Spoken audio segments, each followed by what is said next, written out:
I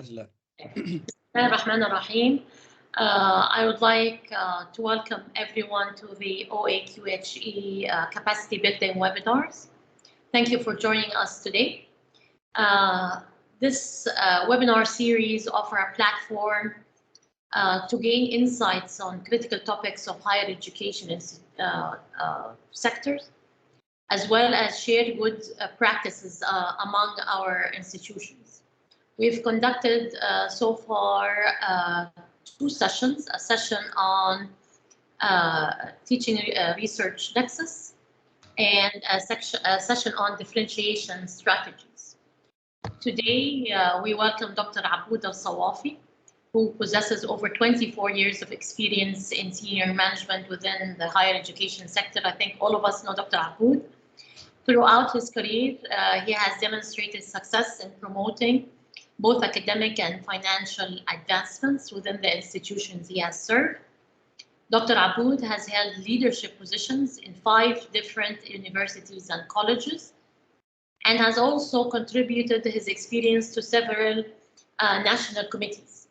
Currently, he is offering his valuable insights and guidance to the sector in a consultancy capacity. Today, Dr. Aboud will give us an overview of strategic planning using balanced scorecards in higher education institutions. Dr. Aboud, welcome to our webinar today, and the floor is all yours.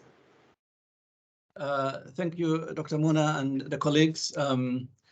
Unfortunately, it seems my camera today has the system problem, so it would be good to see each other again after some time. Bismillah ar-Rahman ar-Rahim. Wassalatu wassalamu ala Rasulillah. My presentation today is quite a basic presentation in terms of laying the ground for a balanced scorecard in higher education institutions. Of course, the next presentation by my colleague would be on a bit more advanced topic, and I hope this may take place in September, I understand, sometime, because due to some conditions it could not happen today. So let's talk about the strategic planning in higher education. To start with, I will quickly start with asking what a strategic plan is. A strategic plan, of course, is the roadmap that translates a firm's vision and mission into achievable goals and objectives. It describes where your company executes the chosen strategy, how your company executes the chosen strategy. It spells out where an organization is going over the next year or more, and how, more importantly, how it's going to get there. A strategic plan is a management tool that serves the purpose of helping an organization do a better job. Because if you focus your people's energy and the resources you have and the time in the organization in the same direction, you most likely to get your plans achieved. So overall, the strategic plan outlines an organization's long-term goals and objectives and the actions required to achieve them. It serves, as I said, as a roadmap for the organization, guiding its decision-making and resource allocation to ensure that all activities align with the overall strategic direction. So this is a strategic plan. Let's look at what a typical strategic plan includes. Of course, a typical strategic plan includes, most importantly, the vision statement. A vision statement should explain where you're headed, your future state, or sometimes they call your North Star, where you're getting, where you're going ultimately. And it formulates a picture of what your organization's future makeup will be, and where it's headed, and what your organization will look like in, say, 5 to 10 years from now.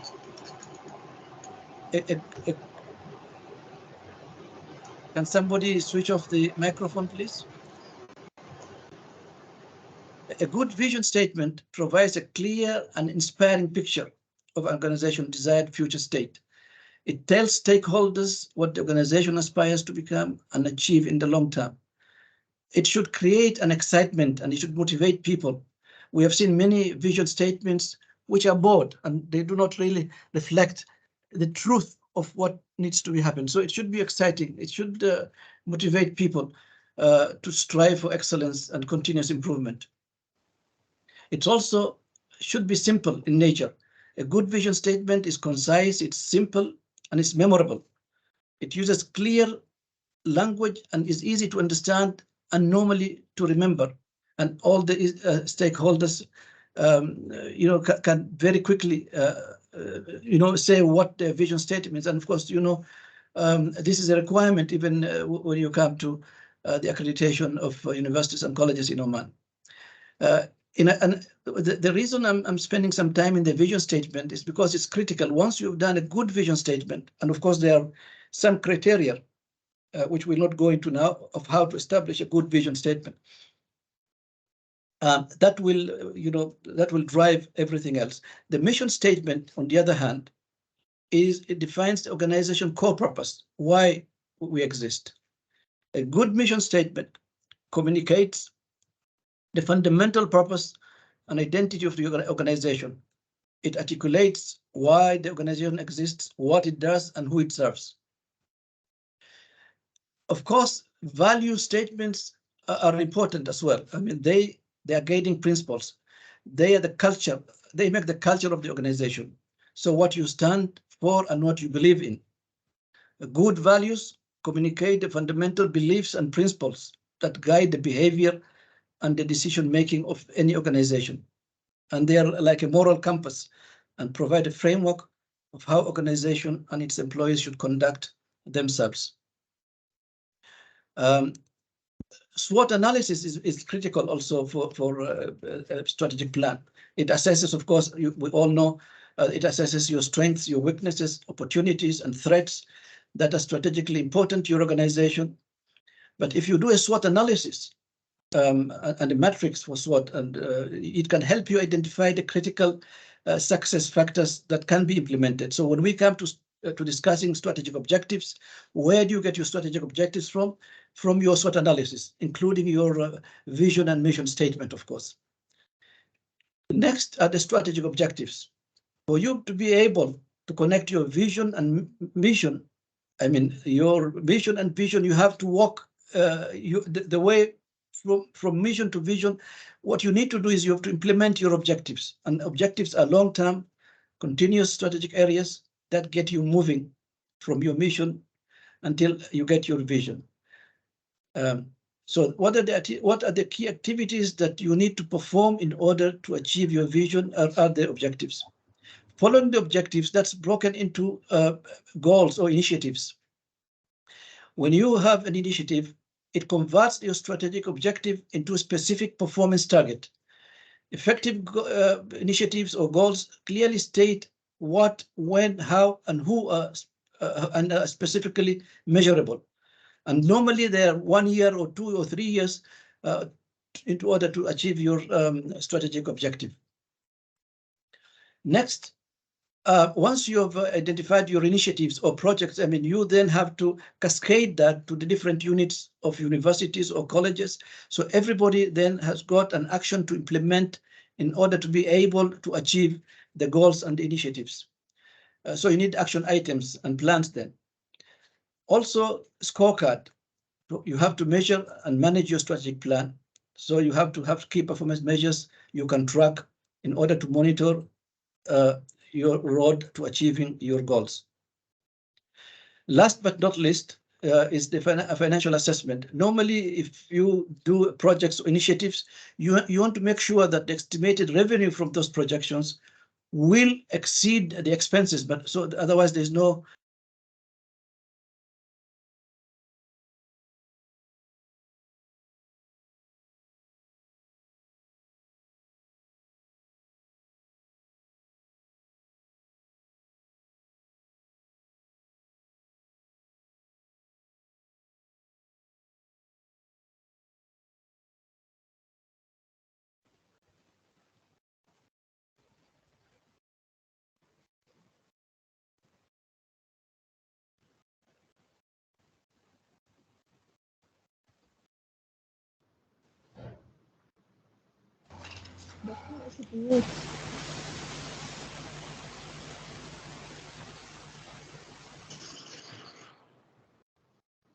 Dr. Aboud, we cannot hear you anymore.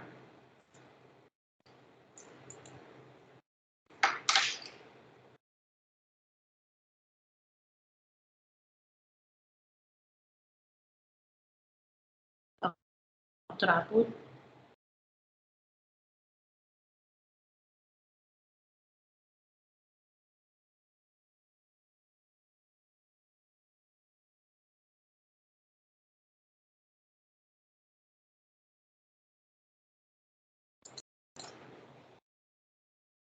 Dr. Aboud, I think you need to unmute yourself, or maybe just mute it and unmute it again because there's no sound.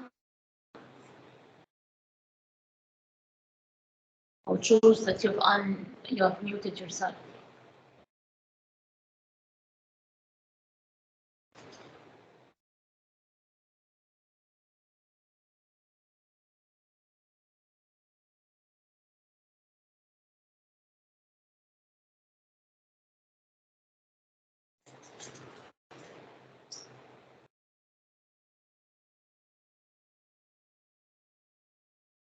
Please bear with us for a minute. I think. Okay, is that better? Is that better? Okay, now we can hear you. Yes, yes. I think somebody has muted me from your side, yeah, because I did not touch my my screen. Okay, okay.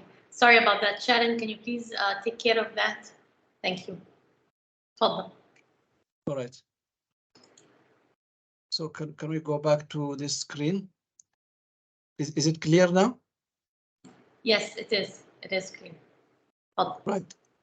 So what I said is that a good strategic plan achieves the following. It achieves, it clarifies your organization's vision, mission statement, and values. It ensures that the resources and technology are aligned with its goals and objectives. So right from the vision statement into the actions of all employees, everybody knows exactly what to do and to align the relevant resources. It improves focus and accountability. It enhances competitiveness, because when you design strategic objectives, you should be able to design it in such a way that you are competitive to other universities, colleges, or higher education institutions. And if you remember the last presentation by about the attraction and winning students, that shows how you can be competitive. So you have ways of making your objectives competitive. It drives growth and innovation. It enhances stakeholder engagement. So overall, a good strategic plan, it helps organizations to achieve its goals and objectives, remain competitive, and continuously improve. That is the purpose of the strategic plan. Now, let us see if this is always achieved in institutions all over the world.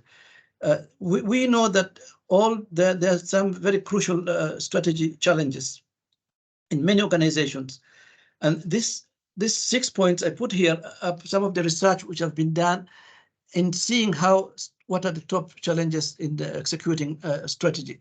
The first one is that strategy is not translated into action. So the senior management, they make a good strategic plan, they have good strategies in there, and it's filed, and they fail to execute the strategy because only the executives know the strategy. Only 5% of the workforce understands the strategy according to statistics.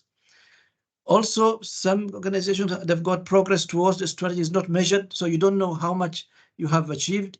And this is true because 85% of executive teams spend less than 1 hour per month discussing strategy, according to research. Leadership is not committed to the new strategy. These are some of the challenges. Only 25% have got their incentives linked to strategy, and individuals do not know and do not own the strategy. And also, in most cases, you have sometimes budgets do not reflect the strategy. I mean, if, for example, one of your strategy, or if in your vision statement, you want to be the best research university, for example, in Oman, and when it comes to the budget, you only allocate a miniature budget for research. So you can see there's a gap between what is discussed in the budget and what the vision or the objectives are going to be like. So with these challenges, we suggest that the balanced scorecard is a good tool, not the only tool, but it's one of the good tools not only for the performance measurement of the institution as it was initially intended for, but also as a performance management tool. We will see that once you start using balanced scorecard in your organization, everything falls in place because you have to fill in areas, and if you don't fill in, then you're forced to go and find the right information to be able to make it a complete system. So with that, with claiming that balanced scorecard is a good tool for this, let us quickly introduce what a balanced scorecard is. The balanced scorecard, it was created by Kaplan and Norton of Harvard University as a strategic management tool. It enables organizations to align their activities and their vision and strategy, monitor progress towards achieving their goals, and take the corrective action. And you can see this, one of the challenges I had mentioned is exactly this, that we don't align and we don't monitor progress. So this will help you doing that. Also, balanced scorecard has added a non-financial performance measures, because most private institutions, they normally are driven by their success is measured in the profits they make. But that's not always true. And so the strategic, the balanced scorecard includes measures like customer, internal processes, and learning and growth. This covers all the necessary perspectives which are required for the organization to grow, and it provides a comprehensive view of your organization performance. Also, it integrates the interest of all the key stakeholders, including the owners, the customers, the employees, even the students in case of universities, because all actions lead to the success of those particular stakeholders. And of course, it's balanced. Why balanced? Because it includes both short-term and long-term objectives. So when you're designing your balanced scorecard, you need to include long-term objectives. And from that, you have short-term objectives. So, there's alignment there. It includes financial and non-financial measures, as I've just mentioned. It also includes both external and internal measures. So if you have students, for example, graduating, you may have to measure the satisfaction rate of the employers, and you need to mention the satisfaction rate of the customers. So all these areas are included in the balanced scorecard, and of course the various perspectives, which we will see in a moment. Now, the 4 perspectives are normally, which give 360 degree outlook of your institution are, as you can see here in a circle, 360 degrees. The first is the financial perspective. Normally, this addresses the revenue, the expense, the income, the cash flow, and all the financial issues. The customer perspective addresses customer satisfaction, customer retention, market share, and so on. The learning and growth perspective addresses employee satisfaction, turnover, skills, development or education. The internal processes are what you do to facilitate the plans, and that includes resource allocation, quality control, and so on and so forth. So you can see the organization is not only left to look at the financial returns, but it looks at the holistic perspectives. If you have satisfied customers, if you have satisfied employees, hopefully you have satisfied students, and then your image becomes good and your financial returns increase. Now, with all this good in balanced scorecard, why should we apply balanced scorecard to higher education in Oman or elsewhere? Of course, we understand that universities are today facing growing expectations and must provide increased accountability for their actions. So this can be, taken care of. It's easy to communicate the strategy using balanced scorecard, and we'll see how. The scorecard makes it easier for the universities to accomplish strategic objectives through assigning metrics to every academic unit, hence to monitor individual unit performance, whether it's increasing or decreasing. We've discussed about linking budget. And so when you have got a requirement for your department, you can always ask for a budget, and it should be given, because otherwise, if the budget is not linked to the expectation, how could a unit achieve that expectation? And it's easy to track. All these points make it, valuable for us to adopt balanced scorecard in higher education, and it's not something new. So again, if you remember what I had discussed about the challenges we spoke with the strategic plan. The balance scorecard now, it will clarify, translate your vision, mission. It will communicate your strategy. It will link strategic objectives and the KPIs. Plans, set targets, and align your initiatives, provide strategic feedback. So it includes all the challenges which we had discussed about. Now, is that something new? Are companies around the world using balance scorecard, or is it something which is not working? Now, this shows that, this according to Bain and Company, they listed that the balance scorecard is the 5th on its top 10 most widely used management tools around the world. Again, the Gartner Group says that over 50% of large US firms have adopted balance scorecard. The balance scorecard are now extensively used in businesses, in governments, and profit and non-profit organizations around the world. Several universities in the West and also in this part of the world have started to use balance scorecard in strategic planning. So it is something which is tested. It's not something which is new, and one may be worried of adapting it. Now, with this, I would like to give a very quick introduction of how we can design a balance scorecard, to give a taste of how balance scorecards are designed. Designing a balance scorecard involves several steps to ensure that it aligns with the organization's strategy and it captures the key performance areas. And here's a step-to-step guide in this in designing the balance scorecard. First and foremost, we begin by clarifying the organization's strategy. We begin by understanding the organization's mission, vision, and the strategic objectives and the values. We identify the key drivers of success and the critical areas that need to be measured to track the progress towards the strategic plan. So important that you have a mission which is realistic, a mission which is realistic, and values which can be adopted. You don't just identify values which are put on the wall and they're not followed. Values are critical in making your strategy success. Next, you identify the strategic themes. Now, the strategic themes, which the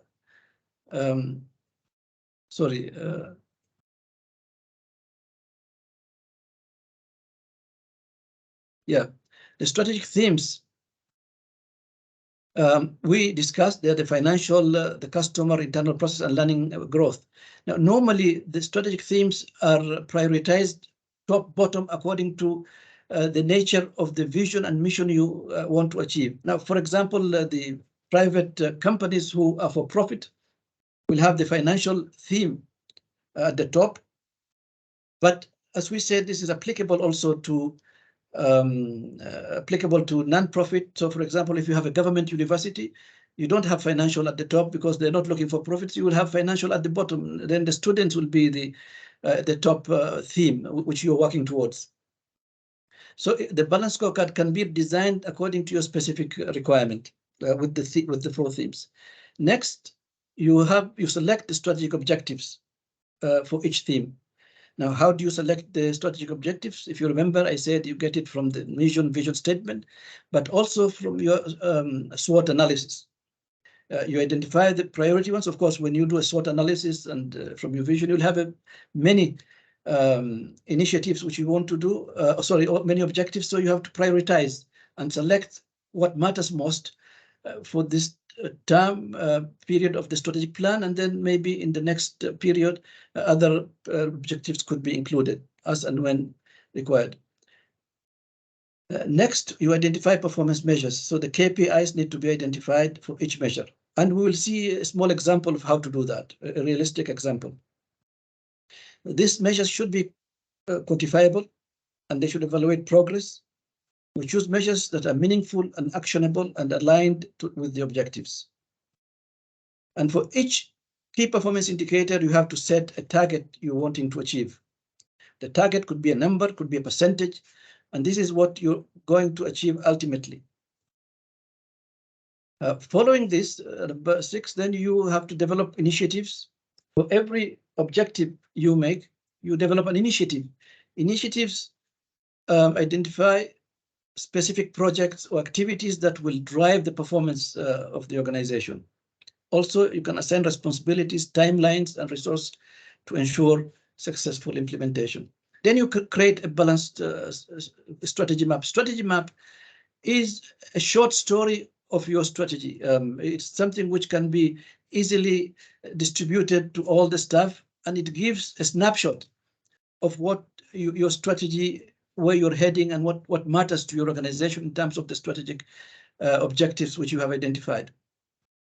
Then, of course, you create a unit operational plan. Operational plans are plans for each individual unit or department or college or faculty to ensure that they are now really implementing what the college or the institution has adopted as it is the objectives and initiatives. They make this as a workable plan for their departments and units. Then, of course, you monitor and review continuously to ensure that you're making progress, not only through your achievements in strategic plans, but also sometimes it's good to reflect if your strategy is still relevant because sometimes with the changing environment, you sometimes need to revisit some of your strategies. So we need to remember that the design of a balanced scorecard is a collaborative process. It involves all key stakeholders, including top management, department heads, employees, and should be tailored to the organization's unique needs, objectives, and context. Now, let us see an example of a strategy map. Now, a strategy map, as I said in the beginning, is that it gives you a short story of your strategy in the organization. A strategy map can include, of course, it includes the vision and the mission statement. I have, for the sake of this presentation, made a fictitious higher education institution, and I have developed a vision and mission statement. And I've also identified a few strategic objectives just for the sake of giving examples. Again, as you can see here, we have the financial, customer, internal process, learning for growth. All these work together and are connected to lead you to achieving your strategy and ultimately your vision and mission of the institution. So if we look at our vision statement, for example, some of the words included in this vision statement is that we want to be we want to be recognized globally for excellence in academic programs, research, and community. So this is an important part of your vision. If you look at your mission, it again emphasizes this, committed to academic excellence, research. Also, it says we strive to be innovative and agile. So what I've done is, for the sake of, just as an example, of course, this is not all the strategic objectives, but I have identified that for learning and growth, we need to recruit and retain highly qualified faculty. And we need to invest in the professional development of the faculty. If you do this, you're leading your university ultimately to excellence in the academic programs. What can you do as an internal process to facilitate that? Of course, you need to improve the quality of teaching, of research and community engagement. You need to promote innovation and continuous improvement because you've claimed to strive to be innovative and agile. For the customer, who are students for this matter, I mean, again, customer is something which is arguable. Some people say your customers are your employees, employers. But nonetheless, this is, could be included here. And finally, the financial normally has got two parts to it. No financial issue, either you want to increase your revenue or you want to decrease your costs. So both two examples are put there. So as you can see, this gives a map. Everybody understands in your organization that we're here to recruit and retain highly qualified faculty who, with our internal process, improve the teaching, research, and community engagements. And because of that, they will enhance the student experience. And with the enhanced student experience and good image of the university, you hope to attract more students and hence the increase the revenues of that particular institution, and so on and so forth. When you come to customer as well, there are three ways of looking at customer. Ultimately, you may want to have high quality product and charge high for that. You have to make that decision. Or you want to be an all-inclusive university, so you charge less, but you accept students of different levels and experience. During this stage, you need to make sure exactly what your university stands for. Are you going to be a high-end university, and hence you focus on very high-quality programs, or you want to be an all-inclusive university, and so your objectives will reflect ultimately what you're trying to achieve. Now, I will quickly pick one of these perspectives, because now we have got a strategy map. We know what we're trying to achieve. We have identified the objectives. We want to make sure that we can act upon one of the objectives. So let us choose, for example, increasing the revenue streams. So we have identified to increase the revenue stream as one of our objectives.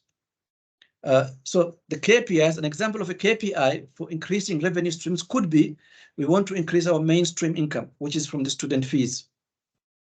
And also we want to increase income from other services. So you can have more than one KPI for the strategic objectives. And of course, you have to set a target for each KPI. For example, we want to increase the income by 10%. How do we do that? We are going to expand the program. So the initiative for this objective, one of them could be expanding the range of programs, academic programs. And to increase supplementary income, we can say we want to introduce professional certifications, for example.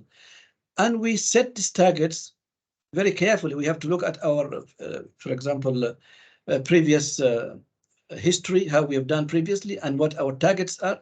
And we need to make it a little bit ambitious, so everybody works hard to gain it. So until this stage, we have already known our objective. We have identified the KPI, and we know what we're going to do in order to increase the mainstream income.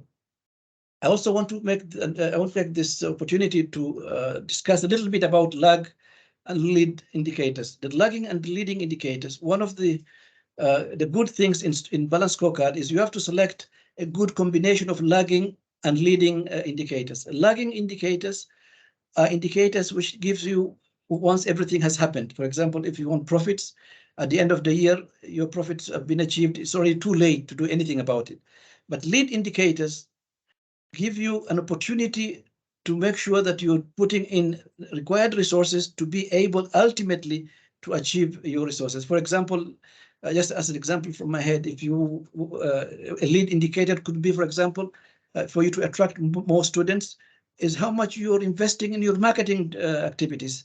If you don't invest a lot of money in your marketing, probably your image does not get there, and so students do not come, and then who will bring revenue to lead to a lagging indicator.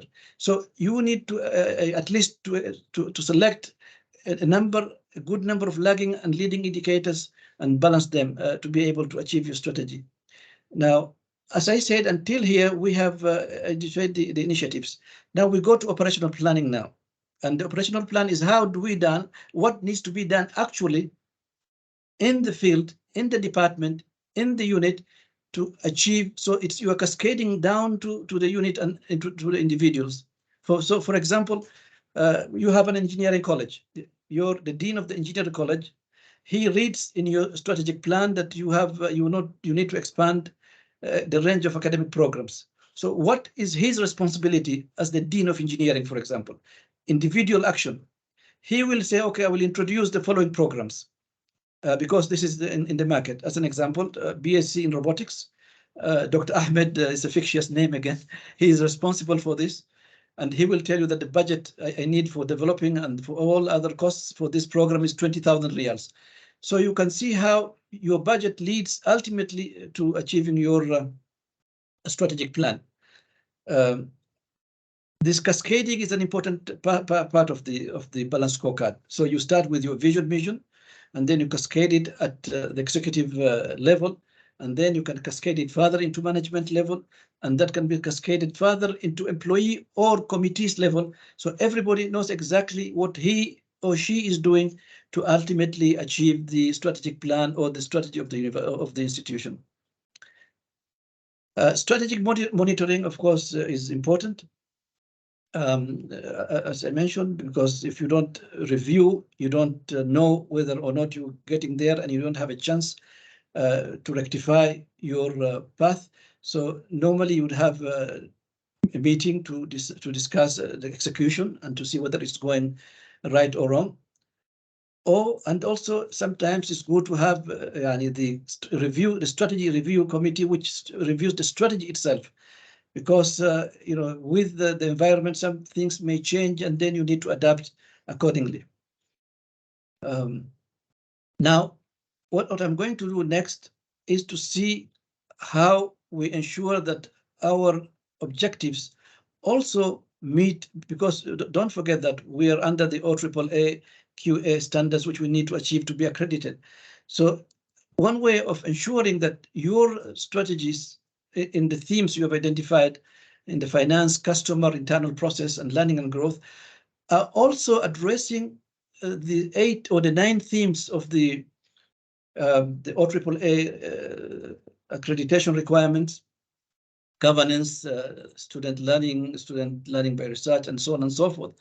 If you do a mapping like this, this also helps you to see if there's some missing areas where it's important for you as far as OAAA is concerned, but probably you have missed it in your initiatives. So this is another way of ensuring that all your initiatives and objectives and actions plan also lead to effectively having a good requirements to address the OAAA QA standards.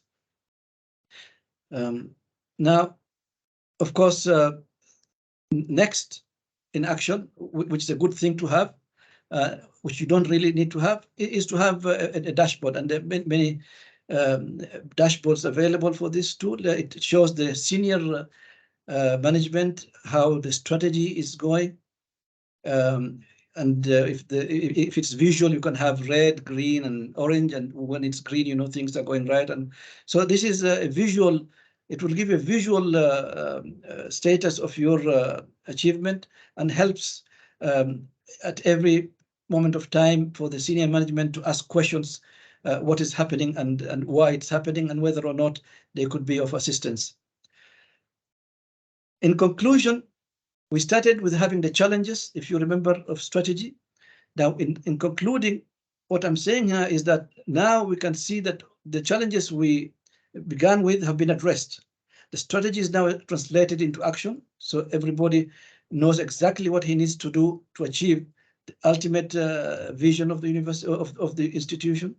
All the staff know the strategy, because the strategy map can be easily transmitted in the organization, and also they're all included in the discussion and in establishing the action plans, and everybody has got an action plan to do, so they know it. Progress towards strategy is now measured. Leadership is committed to the strategy because they approve the strategy and they have got the proper capabilities. Individuals know exactly what their role is, and budgets are created from strategy. Again, there's no haphazard budgeting way. Now, recently, I was looking in the LinkedIn, and somebody posted this the 7 deadly sins of strategy. I'm not going to read all of them, but if you read these sins, you feel that the balanced scorecard approach really addresses these sins, and hence you can manage around. And let's take, for example, death by planning, the first one. Overemphasis on analyzing and on planning strategy rather than delivering on it. So this is one of the challenges and one of the sins. But you can see now in balanced scorecard how you cascade and everybody is involved. I'm coming to an end. Of course, there's a lot to be discussed in this, but this gives you a taste of what you need to do, and of course, what we can help. But we're always there for further questions and answer period. Thank you for listening, and I hope I'm in time, Dr. Muna. Thank you. Yes, perfect timing, Dr. Aboud. Thank you. Thank you. If you can stop sharing your screen, Dr. Aboud, and so that we can, everyone can meet you and can start answering questions. Inshallah, let me see how to do that. Okay. Any questions? I just wanted, before we start the Q&A session, I really want to thank you for this informative webinar, Dr. Aboud. And I think it's a holistic approach, and I like how you identify it as a measurement as well as a management tool. And it is a really holistic approach from our own experience here at the college. Dr. Harini Mithuko has implemented the balance scorecard in strategic plan. It's a really helpful approach. I think it's a successful one. Good. I just had a quick question or a comment for you to expand on a little bit. You reported that 5% of the workforce really understands these strategies, and I want you to expand a little bit on that and the magnitude of the implications to the higher education institutions. Right. The 5%, of course, this is according to research, which I read in some research papers. The people who understand the research, the strategic plan in an organization, because they're not involved right from the beginning, and because there is a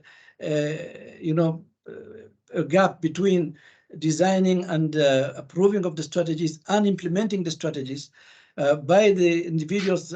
Ultimately, if there's no connection as cascaded by the balance scorecard, always there could be a gap. I mean, a strategy plan could be designed, a very good one, and as I said, it ends up in the shelves because nobody has had the chance to contribute or to be told what his or her role is in ultimately achieving the strategy, and hence you have that 5%. But if you achieve if you hopefully do the balance scorecard, you'll notice that 100% of your staff are involved. Even maybe the drivers may know that they're taking you to a place because you're going to meet for what's important to ultimately make your university outstanding or for research conference. So people do appreciate the actions they carry out because they understand. And of course, they won't understand just automatically. There need to be staff development sessions. There need to be meetings with all staff at different levels to tell them what exactly is happening.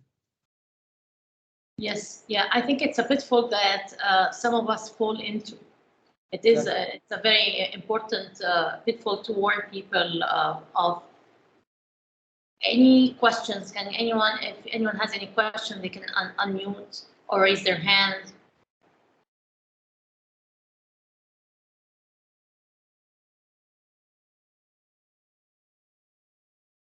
It's very clear, Dr. Yan. Hello, is my voice clear? Yes, it is. Go ahead. Yes. Khalid Al-Jardani from Sharqiya University. Hello. I'm just impressed about the presentation as usual, Dr. Aboud. Thank you. My main question is how different is it when it comes to using balance cards compared to usual companies to universities, educational institutions? That's usually gets into our minds, and how can we get to that? That's one thing. My second question is to do with yourself. With you, very experienced, I think you've added a lot in different institutions. I don't know how easy is that to get or to utilize this, and maybe kind of challenges you face yourself as head of a good number of institutions in Oman. Thanks a lot. Thank you, Dr. Khalid.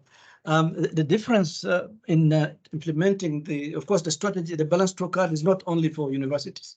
It could be implemented for all other institutions. What is specific about universities that of course, universities are not only businesses. Even universities who are there as private universities, they also have got community involvement and engagement. So what normally people would do is that they would identify for universities objectives other than the objectives of purely profit-making organizations, for example. So that is one difference, Dr. Khalid. But also, some universities, for example, the government universities are not for profit.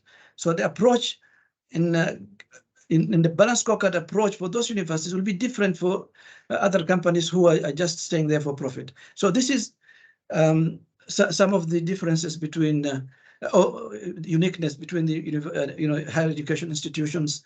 And of course, also with higher education institutions, we have the accreditation boards, which also require us with a list of many standards and criteria which we need to address. So all this need to be reflected one way or another in your balanced scorecard.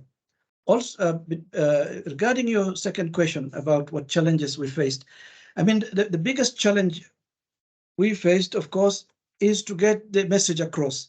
Once there is a way of making sure that everybody understands this, that challenge, very quickly disappears. And this is experienced, of course. The other challenge in terms of budgeting is sometimes, by the time you do your review, the next year has started. And so, Yani, when do you stop reviewing before you be able to make the budget of next year? This is something which we face realistically.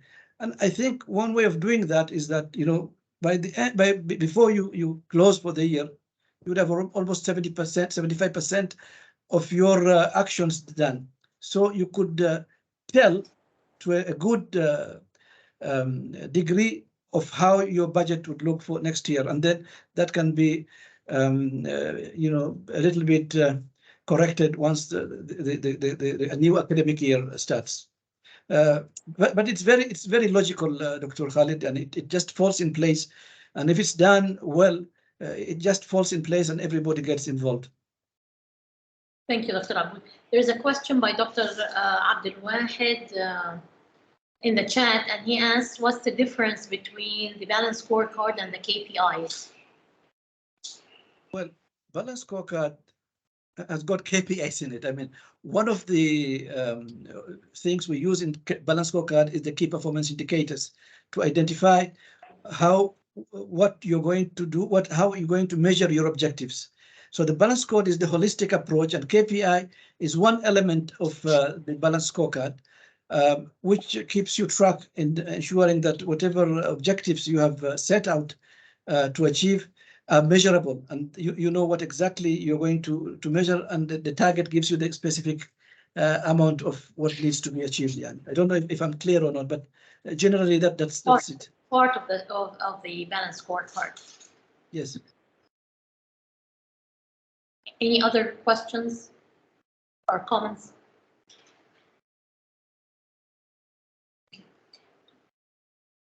I would like to thank you, Dr. Aboud, one more time for this informative presentation.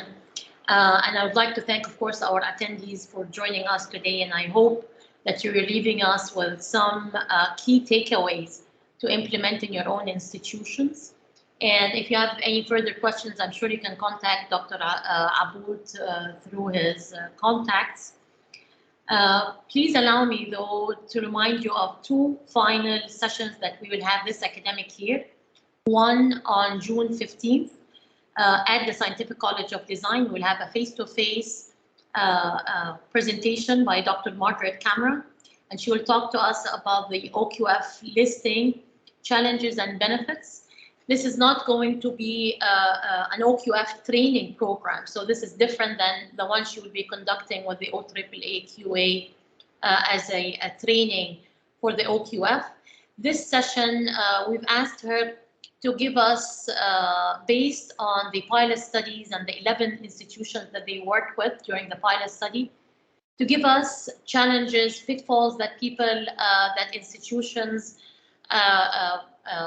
went through, challenges, the benefits of the OQF listing. So it will be a 2-hour session,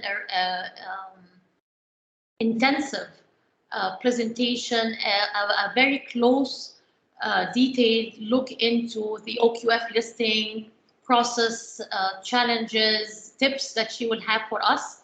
So I just want to remind people that it's different from what the OAAA QA session, training session that they're doing. Also, on June 20th, we are collaborating with the Military College, and we will have 3 presentations on June 20th. Again, it's a face-to-face session. Dr. Jassim Al-Dir'i is going to talk to us about lean management in higher education. Dr. Jamal Azzi will talk to us about student feedback and traffic lights. And Dr. Walid Ali will talk to us about ChatGPT in higher education opportunities and challenges. I also would like to remind and ask everyone, please, to fill out the feedback form so we know how we're doing, and any suggestions of future webinars for us for the next academic year as we're planning it from now. Also, to let us know of how we are performing on today's webinar. We would like your feedback on today's webinar as well. And I think this ends my part. Dr. Nabila, would you like to add anything else? Assalamu alaikum and good morning. Thank you, Dr. Mona. And thank you, Dr. Aboud. Dr. Aboud was really keen to be part of the sessions conducted by our association. And Dr. Aboud is one of the founders of this association as well. And he's a fond of the association. So thank you, Dr. Aboud, for your time and your initiative. And I know that you have more sessions to come in the future and more collaboration between you in person and your company as well and the association. And echo Dr. Mona in thanking everybody who joined today's session and inviting them for the remaining sessions, inshallah. And also I remind non-members, because we already sent, we have on our website inviting non-members to become members, individual membership. And with minimal cost, which is only 25 riyals. Dr. Mona doesn't like to talk about this. So if you go to our website, you will find how to become a member. For individual membership, we have institutional memberships, but individual membership. This year, we are planning to have an open without fee, without anything for everybody, member and non-members. But from next academic year, the situation will be a bit different. Therefore, we request you and we encourage you to become a member so we can benefit as well. So it is mutual benefits from the association members to non-members and vice versa. So thank you very much again and invite you to be members, inshallah. Thank you. Dr. Nabila, yes, I do hesitate to talk about the financial part, but I think it's really important to maintain the sustainability of the association and to offer more capacity building engagements like today's or this entire year. Before we leave, can I ask everyone, please, to turn on their cameras if you're able to, so that we can take a couple of screenshots for our media accounts.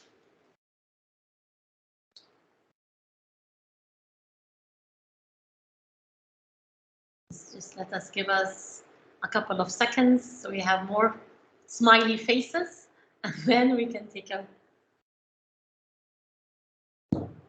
off. Nice to see all these familiar faces.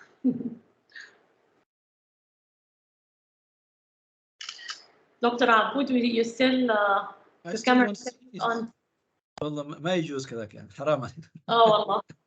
I'm just joking. I don't know, but my video is on, but it seems there's something happening with the system. Anyway, you're all shining there, and good to see you all. Thank you so much for joining us today, and see you on June 15th at the Scientific College of Design. Thank you. Thank you.